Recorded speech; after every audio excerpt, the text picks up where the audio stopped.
तुमचे जेवढे माझ्यावरती उपकार आहेत ते मी कधीही विसरू शकत नाही आणि म्हणून तुम्हा सर्वांना हात जोडून विनंती करतो की या 5 वर्षामध्ये उदगीरमध्ये काय बदल झालाय का नाही झालाय? तुमच्या पोरानं काही काम केलंय का नाही केलंय? अरे माझ्या महिला भगिनीचा आवाज येत नाही. उदगीरमध्ये फिरताय का नाही फिरताय? आता तुम्हाला माझी विनंती आहे, मी तुम्हाला शब्द दिला होता की गुलबर्ग्यामध्ये जसं बुद्धविहार आहे तसं बुद्धविहार मी आमदार झाल्यानंतर उदगीरमध्ये सुद्धा त्याच धर्तीवरचं बुद्धविहार उभा करून देतो हा शब्द मी तुम्हाला या ठिकाणी दिला होता. ते बुद्धविहार तयार झालंय. आता मला हात वर करून तुम्ही सांगा, त्या बुद्धविहाराला तुम्ही भेट देणार का नाही देणार? सगळ्यांनी हात वर करून सगळे त्या बुद्धविहाराला जायचं, त्याची पाहणी करायची. 90% काम पूर्ण झालेलं आहे आणि आणखीन 10% राहिलेलं आहे. आणखी काही सूचना तुमच्या असतील, त्या सूचना जर तुम्ही मला दिलात तर आणखीही त्या बुद्धविहारामध्ये आपल्याला काही त्या ठिकाणी मोठं त्या ठिकाणी आपल्याला करता येईल.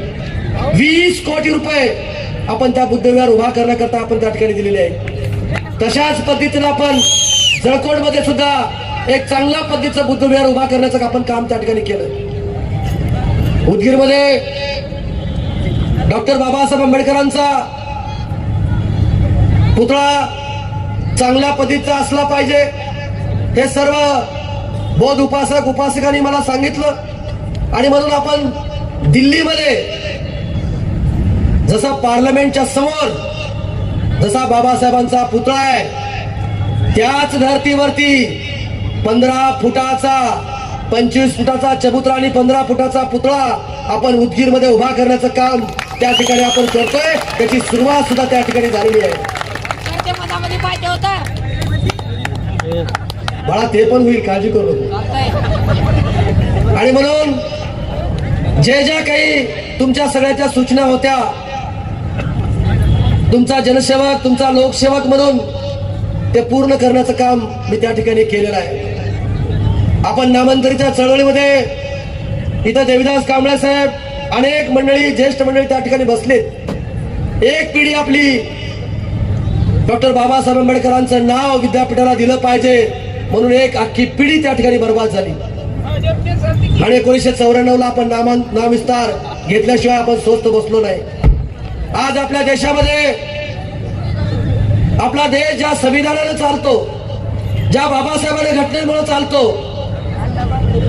त्या बाबासाहेबांचं स्मारक जगात सगळ्यात मोठं असलं पाहिजे की नाही असलं पाहिजे? आता ही आपल्या सगळ्यांची भावना आहे का नाही? त्या भावनेचा आदर करून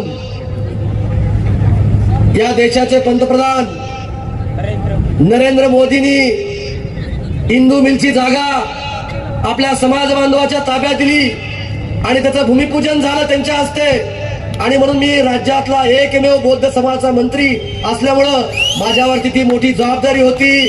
आणि आता आपण जगातलं सगळ्यात मोठं भव्य आणि दिव्य हिंदू मिलच्या जागेवरती बाबासाहेबांचं स्मारक आपण त्या ठिकाणी करतोय.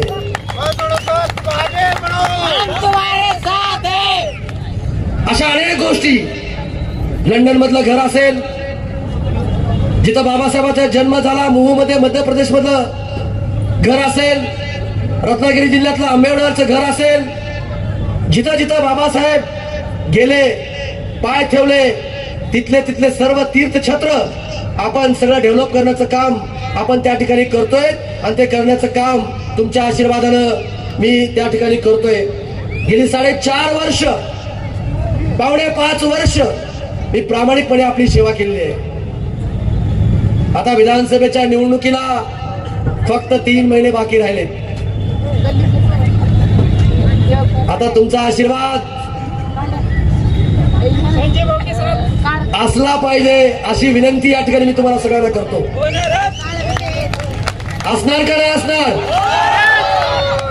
आणि त्याच जोमाने त्याच तोडीने जसं आता लोकसभेमध्ये रामदास आठवले साहेब त्या ठिकाणी काम करतायत, राज्यामध्ये मला काम करण्याची संधी समाज बांधव म्हणून त्या ठिकाणी मला मिळालेली आहे आणि म्हणून त्या संधीचं सोनं समाजाकरता जे जे काही उपयोग करता येईल ते करण्याचं काम मी त्या ठिकाणी करतोय.